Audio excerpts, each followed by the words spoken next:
去日本旅行，好多香港人都關心退稅問題。shopping 之前睇定以下基本資料，打咗個底先啦。首先係種類，可以退稅嘅物品分兩類：飲品、食品、化妝品屬於消耗類，其他家電、衣物、首飾屬於一般物品。點解要分類？因為兩類物品嘅退稅係分開計算，唔可以夾埋一齊退。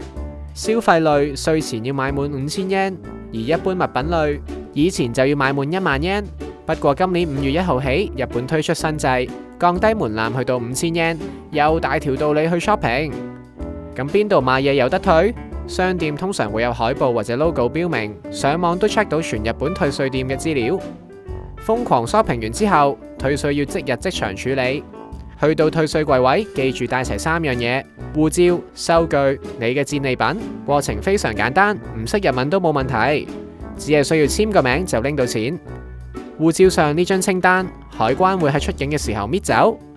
如果你買咗衣物、手袋啊、鞋啊，退完稅就可以直接着、直接用。不過如果係飲料、食品、化妝品，職員會用袋分開密封包好，要出咗境先可以拆開使用㗎。好多去過日本嘅香港人都話，離境嘅時候海關根本唔會檢查退稅品。其實有兩個情況，例如你買咗多過100 ml 嘅飲料退稅品，按航空條例需要寄倉，所以海關都 check 唔到你有冇打開過，甚至你未出境飲晒，佢都唔知道。至於其他退稅品，好似化妝品、食品咁，理論上係要 hand carry 出境。